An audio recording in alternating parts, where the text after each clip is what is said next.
aí, mano, já fez sua fezinha? Ainda não? Então dá uma brincada na KTO, parceira do Charla Podcast. Cupom CHARLA, você ganha 20% de bônus no primeiro depósito. Mano, vamos começar já a falar desse jogo porque eu tô maluco, tá? Mas é lindo, hein? Voltou, hein? Foi o melhor jogo do Flamengo. O coisa ruim está de volta. Foi o melhor jogo do Flamengo com o Sampaoli? Não, o melhor jogo do Flamengo no ano, indiscutivelmente. Mas disparado. Não tem nenhum do Vitor Pereira melhor, não? Não. Não. Curiosamente, né? Cara, o que o Flamengo não tomou conhecimento do Grêmio. Negócio inacreditável. Papo de quase 70% de posse de bola. E você via, né, a imposição tática do Flamengo, a imposição técnica do Flamengo. O time parecia um time de adultos jogando contra um time de crianças, cara. Essa foi o tamanho da diferença. Disparidade, né? Da disparidade, né? Esse foi o tamanho da diferença entre Flamengo e Grêmio. Negócio absurdo. Eu acho que o Renato deve estar pensando agora, porque assim, foi um atropelo, um amasso do Flamengo no melhor jogo que ele fez na temporada. E aí tem vários destaques pra gente falar aqui. Vai falar de Wesley, vai falar de Gabigol. Exato, Vitor Hugo jogou muito bem. Thiago Maia jogou demais. Demais, exatamente. Entendeu? A zaga muito bem. E pra mim o craque do jogo, Felipe Luiz. Jogou demais, de terno. E no último minuto, né, que descobriu que ia entrar, o Ayrton Lucas sentiu tudo mais. Então, assim, cara, foi um atropelo. Esse é o Flamengo que, por muito tempo, a gente se acostumou a ver. Agora, o desafio do Sampaoli é tornar essa atuação... Rotina, exatamente. Só que é difícil porque o Flamengo vai jogar assim em casa, fora de casa, no brasileiro, principalmente. Então, assim, esse é o desafio. Transformar essa atuação, que pra mim já é uma atuação histórica, vencer o Grêmio na casa do Grêmio com o massacre que foi, não é uma coisa normal. 2-0 foi pouco, né? 2-0 foi pouco. O Kahneman foi expulso com muita justiça, demorou pra ser expulso, inclusive. Então, assim, foi um amasso total. E eu acho que a gente tem que falar sobre isso. A melhor atuação do Flamengo na temporada e discutir o que tá faltando pra gente, pra não ser algo fora da curva. Sim. E sim ser uma frequente. Eu acho que o Flamengo tem elenco, tem time, ainda tá contratando pra que essa atuação seja o norte. Sim, claro. O Flamengo joga assim, jogo após jogo, como a gente já viu com o Dorival, como a gente já viu lá atrás com o Jorge Jesus. É isso que tem que fazer o Sampaoli. Não pode ter o jogo que teve contra o América e, na sequência, ter esse jogo espetacular contra o Grêmio. Mas, assim, você perguntou... Sem dúvidas, o melhor jogo do Flamengo na temporada. Já temos 200 aparelhos conectados. Pede pra galera dar o like aí. Dá um like aí, mano. Quanto mais likes a gente tiver, pra mais gente aparece a nossa resenha, beleza? Já participando aqui o Patrick Ribeiro, Janete Sanches, Bruno Simões, Gabriel Pinheiro, enfim, todo mundo, Marcinho Araújo, Delei Lima, Vandiola, Danilo Rafael, todo mundo ligado aqui no nosso Charla de Quinta. Vamos falar muito sobre Flamengo e Grêmio. Vem cá, Cantarelli, é uma pergunta que eu quero te fazer. Já dei o like aqui. Já deu like? Dei o like agora. O Flamengo já está na final da Copa do Brasil? Cara, assim, eu só não vou falar que está na final, porque vão pegar esse recorte, se acontecer uma tragédia no Maracanã... A culpa é sua. A culpa vai ser minha. Então, assim, mas é muito difícil o Flamengo perder essa vaga na final. Seria uma das grandes tragédias da história do Flamengo. Tudo bem. Tem algumas ao longo da temporada, tem... Né? Mas acho que não nessa magnitude. Nessa magnitude de ser um jogo... Tem a questão do Mundial, talvez, mas assim... É diferente, não tinha uma vantagem. Então, assim... A final do Carioca, né? Final do Carioca, que era o Fluminense, que era reconhecidamente vivendo o melhor momento na temporada, né? Não é o caso do Flamengo com o Grêmio, né? Assim, se não for uma tragédia na história do Flamengo, o Flamengo passa de fase. Sim. Se for pro Grêmio passar de fase...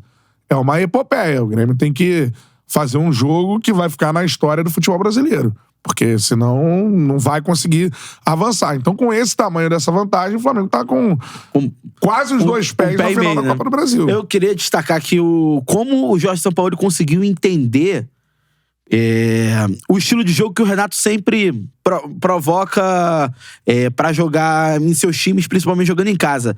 O Grêmio, ele, falando um pouco taticamente, o Grêmio gosta de perseguição, né? Marcação individual. Então, assim, o Gabigol arrastou o Kahneman pelo campo inteiro. Então, o Gabigol caía pela esquerda, caía pela direita. Então, com isso, você tira um zagueiro dos 3 zagueiros do Grêmio que comprovadamente não deu certo, tanto que o Renato mexe ainda no primeiro tempo. Então o Gabigol se movimentando muito, o Arrascaeta caindo pela direita, pela esquerda, vindo buscar a bola. Então, assim, o maior mérito do Sampaoli foi meio que se desprender daquele estilo que ele gosta, de um jogo mais posicional, dos jogadores guardando mais posição e dando a liberdade que o Flamengo tanto precisa. Cara, foi a primeira vez, que saudade que eu tava de narrar e assistir o Flamengo. Natural, né? Livre. O Flamengo com fluidez de jogo. Isso aí. O Flamengo, ali, quando você chega no quarteto, de frente, o que sempre me impressionou foi assim: o Flamengo era um time que marca em cima, linhas adiantadas, muito bem organizadas, né? Os zagueiros têm que ser velozes e também construtores e tal. Agora, o que mais impressiona no time do Flamengo, o que mais sempre me impressionou, é a fluidez de jogo quando a bola chega ali no último terço do campo entre os 4 jogadores. Sim. Uma troca de passos, movimentação, isso tem que acontecer. É o que você falou. Jogo posicional. Eu entendo o Sampaoli ter uma estratégia preferida. Mas é você observar o elenco que tem e se como esse adequar. elenco funciona. Isso aí. O elenco do Flamengo funciona com essa aproximação. É associativo. É incrível, cara. Arrascaeta, Everton Ribeiro, Bruno Henrique, Gabigol, os 4 funcionando, essa engrenagem funcionando, é o futebol mais bonito do Brasil. Eu não tenho dúvida nenhuma. E mais eficiente no Brasil também. Quando funciona. E tem que ser assim. O treinador que vai treinar o Flamengo, ele tem que entender que ele tem que montar um esquema Favoreça essas principais que peças. favoreça que essas principais peças, no terço final, estejam livres para se movimentar, estejam livres para fazer aproximação, para trocar passes. Há quanto tempo eu não vi o Flamengo com uma fluidez de jogo? Que é aquela coisa de toque, sai, o Arrascaeta sabe onde o Everton Ribeiro vai estar, aproximação, parte o Bruno Henrique, solta aqui. Cara, eu tava com muita saudade de ver isso acontecendo. E ontem eu acho que, pela primeira vez na temporada, assim, o Flamengo fez até algumas partidas, se a gente for lembrar, consistentes, mas você não via essa fluidez, que é a marca desse time. E eu acho que pra isso, assim, o Flamengo ele tem o melhor elenco da América do Sul, disparado, vai melhorar esse elenco. É o melhor e por isso é o mais caro, né? Porque custa mais pra você ter o melhor elenco da América do Sul. Mas tem 2 jogadores que, pra que isso tudo aconteça, eu acho que eles são imprescindíveis.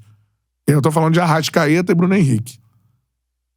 Eu acho que, assim, a galera, às vezes, o Arrasca, é claro, é nítido que quando ele não tá, ou quando ele pelo menos não tá fisicamente bem, né? Tem os lampejos de um grande craque, o Flamengo não funciona. E outro cara que o Flamengo contratou Cebolinha, contratou Marinho, tentou, né, depois da lesão do Bruno Henrique, substituir de todas as formas, né? Agora veio o Luiz Araújo e tudo mais. O Bruno Henrique não dá pra substituir. Eu acho que é um jogador que a galera não tem a noção do tamanho do Bruno Henrique. Do tamanho do Bruno Henrique como ídolo do Flamengo. Só vai ter a pelo noção. Estilo que ele tem como pessoa.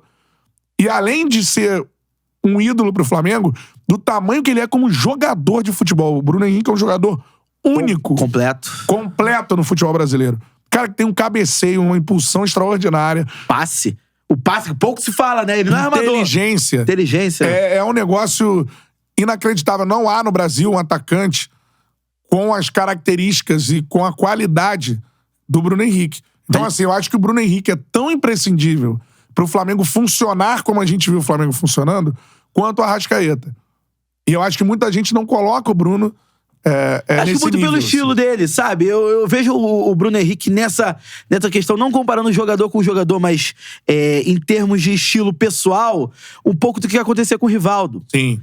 Por exemplo, você divide o protagonismo com um cara gigantesco, como o Ronaldo, ele divide com um cara gigantesco, lógico, tudo dentro das suas devidas proporções, com o Gabigol, e você tem ali um cara que fica, às vezes, um pouco ofuscado, por ser um cara mais tímido, mais na dele. Agora, você pega aquele lance da Libertadores de 2019, o gol de empate do Flamengo, quantos atacantes não jogariam aquela bola na área ao invés de dar o passe pro Arrascaeta? É isso.